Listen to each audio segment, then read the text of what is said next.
What's up, you guys? What are we doing, huh? What are we doing? How are we today, ladies and gentlemen? Are you good? You feeling good? Who's in the house? Turkey's in the house. What's up, Turkey? Sounds like a really bad insult. Hey, Turkey. How many people we got from Turkey in the live stream right now? Poland. Turkey.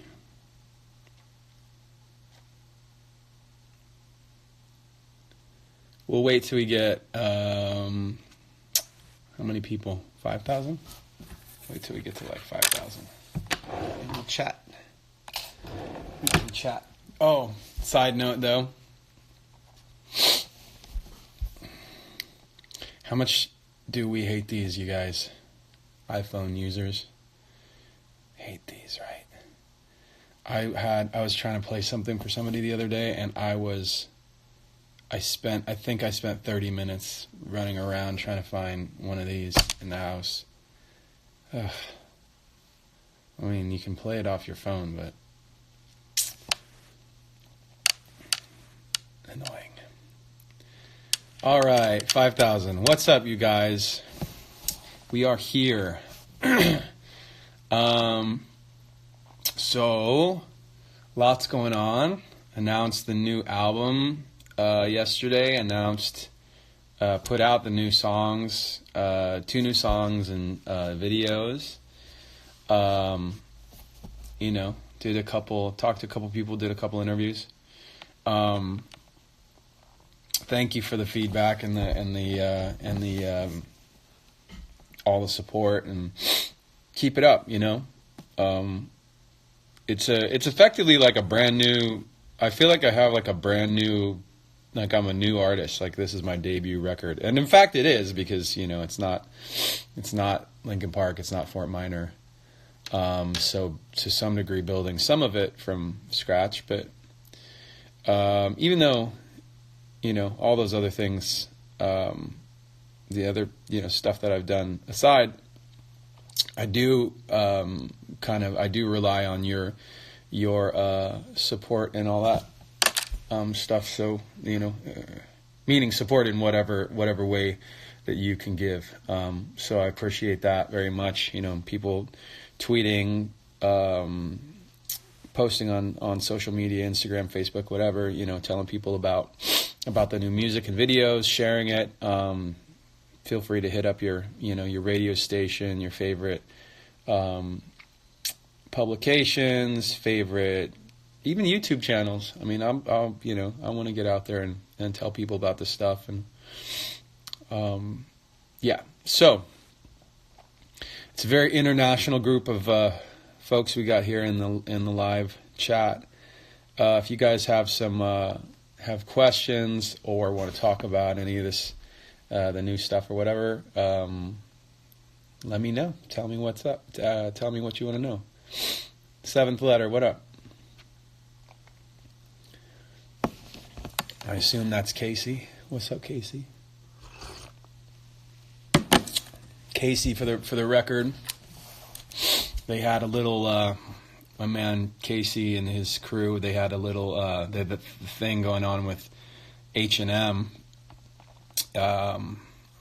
artist that some of you guys know called Revoke. He had a piece that was in a H&M commercial, and they didn't pay him for his piece to be in their commercial. And H&M tried to go to war with graffiti artists, and the artists were not having it, and they basically forced them to back down. It was incredible to see like a major corporation like that back down because of the power of social media and the power of these artists. So congrats to you guys for that so far. It's an ongoing thing. All right, so let's talk about music. Has LP broken up? No. Go ahead and read some interviews and watch interviews. I talked a lot about it already.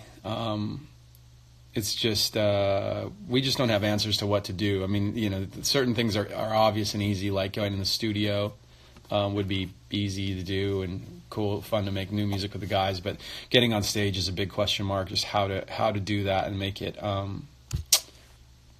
great, and make it what you guys would expect and what you guys would want to come see. So when we figure that out, eventually, you know, we'll move things forward. But until then, everybody's kind of doing different things. Yeah, some people, you know, had tickets to shows and stuff. I would have loved, I mean, obviously, would have loved to play those. And someday, hopefully, we come back with those. And in the meantime, I'll be doing solo shows. I've got a few things coming up. May 12th is a free show in LA. The festival's called Identity LA. It's an Asian American kind of celebration event, so it's free. But yeah, I'm headlining that, and then going to do Reading and Leeds. The album comes out on June 15th, and then later in the year, I've got some shows in Asia starting. Some shows in Asia coming together. Notably, Summer Sonic is already out. Has already been announced. Somebody said the new album just now said the new album has, who was this? I gotta scroll back. JPASKU 94. The new album has some connection with 1,000 Suns. Love it. Thanks. 1,000 Suns has always been one of my favorite records that we've done. Chester's too, by the way. And I think there's like elements of stuff that I'm making that I did want to like kind of, not specific to the, like I made to do something that was like related to that record, but to do something that was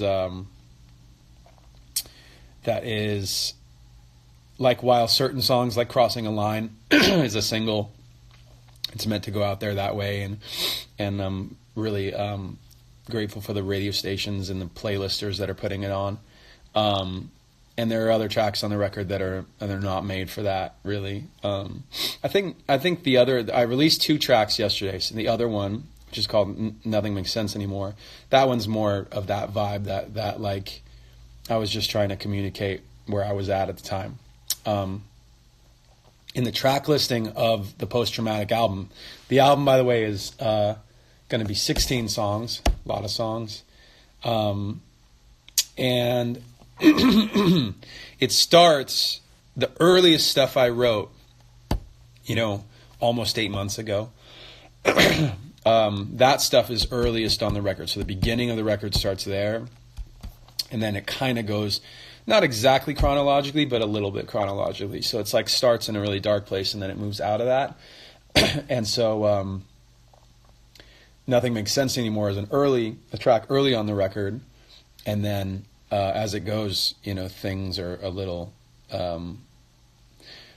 they're less stark, less about like grief and stuff like that, and it starts becoming about other things.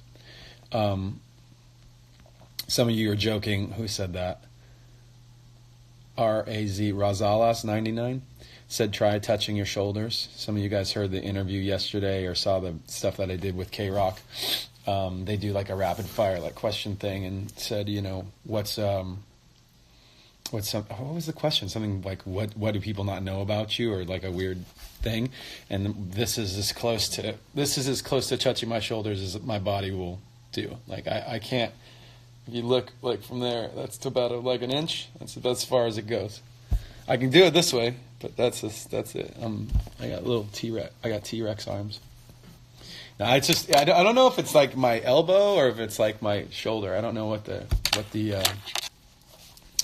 issue is. But you know, I'm weird. What am I gonna say? What else, you guys? What else? Oh, do me a favor. Go back on WeDemand.com. Keep voting on WeDemand.com. Find my name on WeDemand. Sign in with wherever you're from, and put a vote in to see a show near you. All of you guys who do that, what it does for us on my side is it lets us know what areas to kind of prioritize in terms of where to go set up shows. And I'm not, if it's going to be a show of, 1,000 people, great. If it's going to be 5,000 people, 10,000 people, great. Like, it's all, to me, it's not about necessarily about only going to places with the biggest draw. We just have to know what to expect, in a sense. Like, I don't want to, we have to set up a show where it's designed appropriate to your, the show that we're going to play for you. I can't come in, roll in with a bunch of production and spend a bunch of money to put together a show that's, the cost and the whatever is this big, and then the show itself is like this. Like, I want to put something together and come out to play for you for sure. But it's, I need to know where the draw is. And that's not just me, that's obviously like the management and the promoters and all that stuff. That gets into the I don't want to get into all the logistics of it, but the bottom line is it's helpful, and it lets us know what to prioritize and how to get out there. So go to weedaman.com, find my name, and let us know where you want to see me play. We'll do our best. We already had some, for the record too. I know Eastern Europe, you guys came in strong on that, and a lot of folks in Russia and Kazakhstan, you guys are at the top of the list. Sorry, I just drank a bunch of coffee, kind of congested. Yeah, so I know Eastern Europe, you guys voted real strong, and you're at the top of the list. And I haven't announced shows there yet. That's because we had already started setting up the shows that are coming out right now. We had already started setting those up.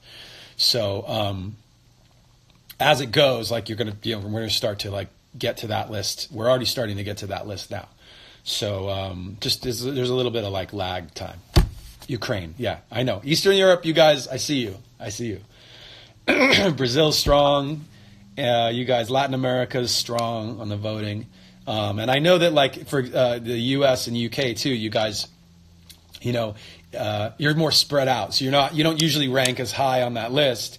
But if I look at the top, 30 cities, and there are a whole bunch of U.S. cities in there. So that's not lost on me. Is it top 20 or top 30? So what else? Talk to me. What else is going on? What else do you want to know? Will the rest of Linkin Park join me in the upcoming performances? That is going to be a no. The other guys are up to other stuff, and I kind of want to do this. I feel like this for right now, this is something that I want to kind of make my own personal statement on. And obviously I love the guys. Like we've been chatting and stuff, and I've been texting with them even like yesterday and today. So all is still good. But right now I'm doing this on my own. A question from D Cohen 49. Did you film the Nothing Makes Sense Anymore video just after the fires or more recently? I actually went up on the hill. So in the what's the third video I put out? The third song I put out on the first EP was called Watching As I Fall. At the end of that, I did this little like video log thing where I was talking about there had been the fires. So there had been fires near the Getty Center here in LA. And I mean, it was like everybody around here thought our houses were going to burn down. Like everybody in that area around the 405 and 101 in the valley. Like there were at that time, there was like 5 huge fires. And in fact, the one up in Santa Barbara was even crazier. Like I think you could drive a mile and you'd still be in like fire zone. It was so big that the area that it burned was so big that you could drive for a whole minute and you'd still see black hills. So after that, it all calmed down. I decided to go up there and film the video for Nothing Makes Sense Anymore. And I just took up like one little, it was like this little camera. And I just went up there on the hill and shot a bunch of footage. I used my phone and used that. And filmed that stuff and edited it myself. So that's what that video was. Yeah, obviously, like, it's symbolic. It's pretty obvious. It's pretty obvious symbolism. So that's how that got done. I don't know how many more of these videos I'm going to shoot just like on my own like that. I did some, and yeah, so there might be some, but I don't think I'm not going to do them all myself. In fact, Crossing a Line I did with somebody else. So, you know, we'll probably keep doing that. Argentina in the house. Houston in the house. What's up, Houston? Looking for some more questions here. Turkey, India, Italy, Russia. Privet, Russia. Indonesia. London, Italy, Germany. Is the album... What's up, Zach? Is the album entirely self-produced, or are there collabs? There are collaborations on the record. And that's all I'm gonna say about that. It's... In terms of the production, it is very close to 100% self-produced. I had a couple people contribute a couple little things. You already know that I used some percussion by Rob Borden on the first track. Brad helped me out with some structure things, and he did a little bit of writing on a couple things. And then I had a couple other friends who, I think I had one. If I keep this one song, there'll be some guitar by a friend. And if I keep this other song, a little bit of like music production, and then the rest of it's all me. I mean, it's like 90 with all that. If it stays the way it is right now, which I'm putting finishing touches on it right now, it'll be 95% produced by me. I decided not to mix it myself this time. I wanted having Manny Marroquin mix it. Manny's mixed a lot of our stuff. He's incredible. Everything from Manny mixes everything. I mean, from rock to hip hop to pop, like, you know, I think he's done I know he's done like Kanye stuff, maybe I think Kendrick stuff, to like Justin Bieber. Like he's done everything. You know, Fantagram, I don't know. He's done so much great stuff. The great question. How do you describe your music, Mike? That is like, isn't that the tricky part? Music right now, there's a lot of stuff that I'm listening to is really blended genre. Like, it's just, I grew up that way. That's what I love, and it's like, you know, it's hard to put it in a box. I think that, you know, technically they have to put like a genre on it when they put it out, when the label puts it out. So they're going with alternative, that's great. It's cool. I mean, we came up, you know, on K-Rock and all that stuff, on the alternative radio and all that. So that's awesome, and they're like family to me and the guys. So happy to, you know, have that. But I think you know, it's pretty obvious, like although, for example, like these last two tracks don't have any rapping really on them. Like the record has tons of rapping on it. Some of it's like straight rapping, and some of it's like more singing, rapping, and then other stuff is just singing. But the music is the same way. Like some of it's like real heavy on the beats, and other parts are, you know, have more live instrumentation. So, yeah, just expect a wide range of stuff on there.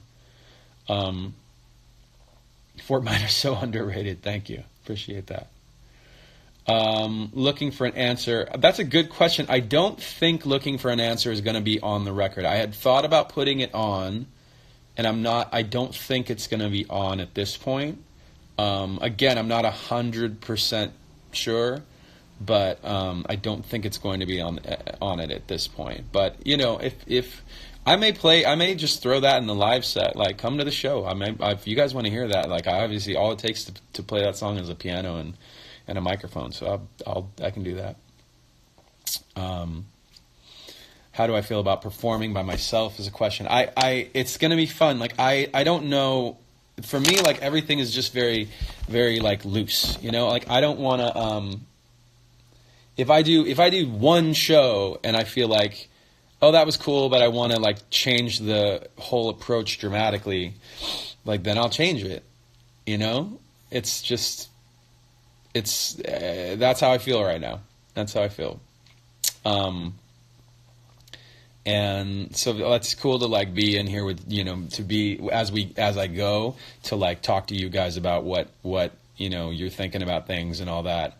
And I'll just try and find that balance between, you know, the artistry of it and the because I feel like sometimes being an artist, you want to do something like you're passionate about doing a certain way, and then that might be at odds with what people want to do or what is commercially the smartest thing to do. Like that, I mean, if you think about it, like we made a lot of records that were commercially and insane. Like people made.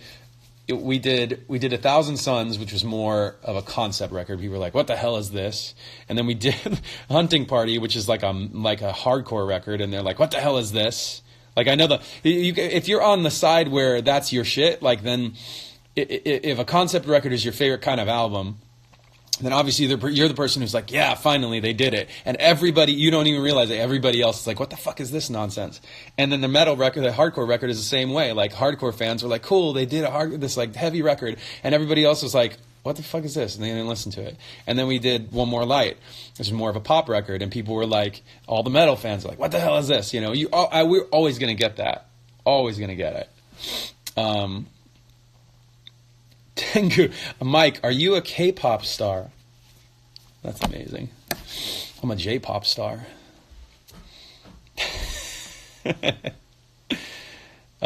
Speaking of which, by the way, I'm excited to play that show in LA with Jay Park, who is like a legit like star. I don't know a lot about Jay Park, but as soon as that got announced, all the Jay Park fans were like, what? So shout out to Jay Park. That's cool. And shout out to Roy Choi. Holy crap. Roy Choi is a culinary superstar. He's like, everyone in LA knows him for the Kogi truck, Korean street tacos, the infamous. I feel like Roy Choi started the whole food truck thing, like to me. He's like the originator in a sense. That was the first time I ever heard people like really talking about like a food truck. What time is it? I probably got to get going soon, you guys. I have some music to write and some stuff to wrap up with this. Somebody asked, will you make some stuff with the sign? I mean, one of the post-traumatic hoodies or snapbacks would be great.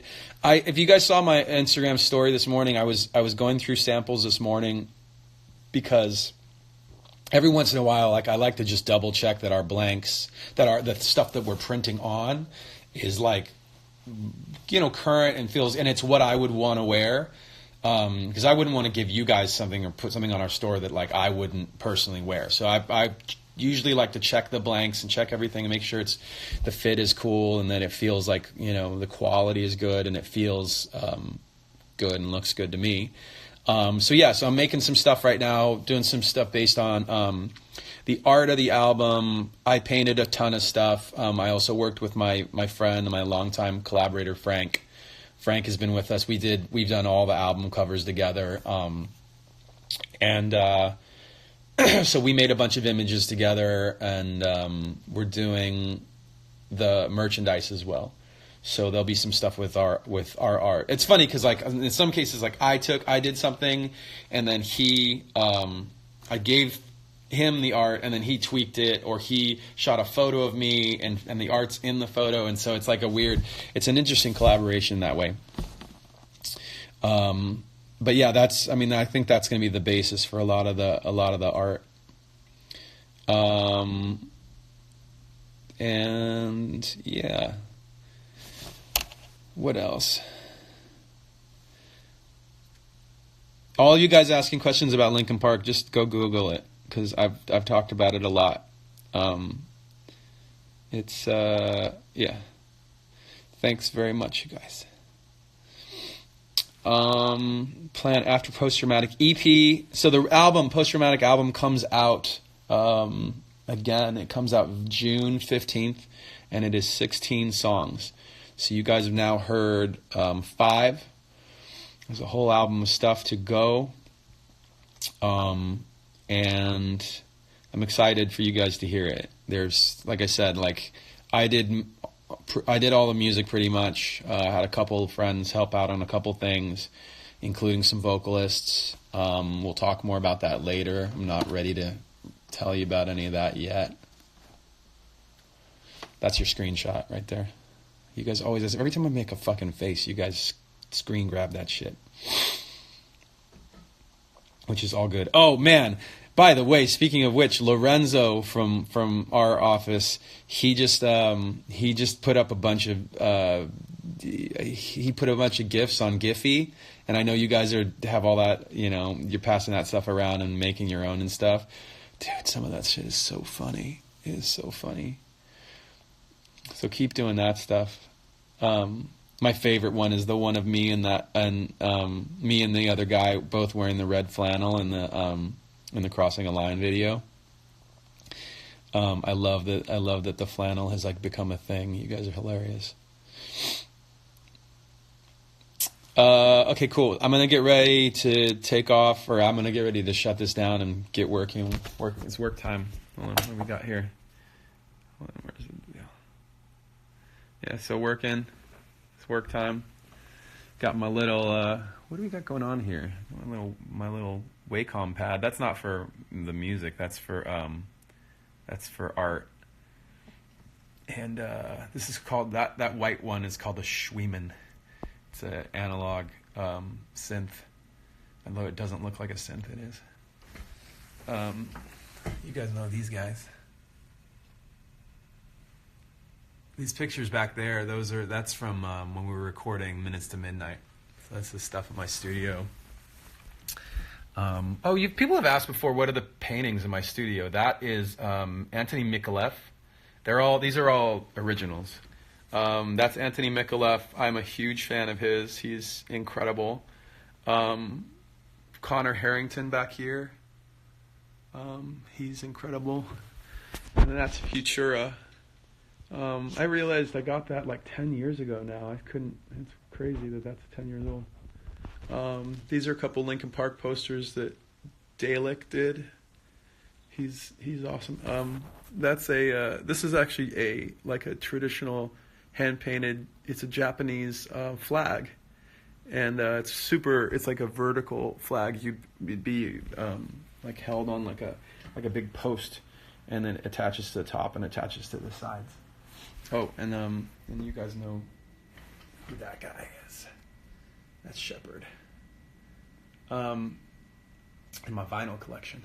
The weirdest thing in my studio right now is this thing, which is a clothing rack with a blanket on it. And you might say, is that a piece of art, Mike? Is this some weirdo, like, modern art? And the answer is no, it is not.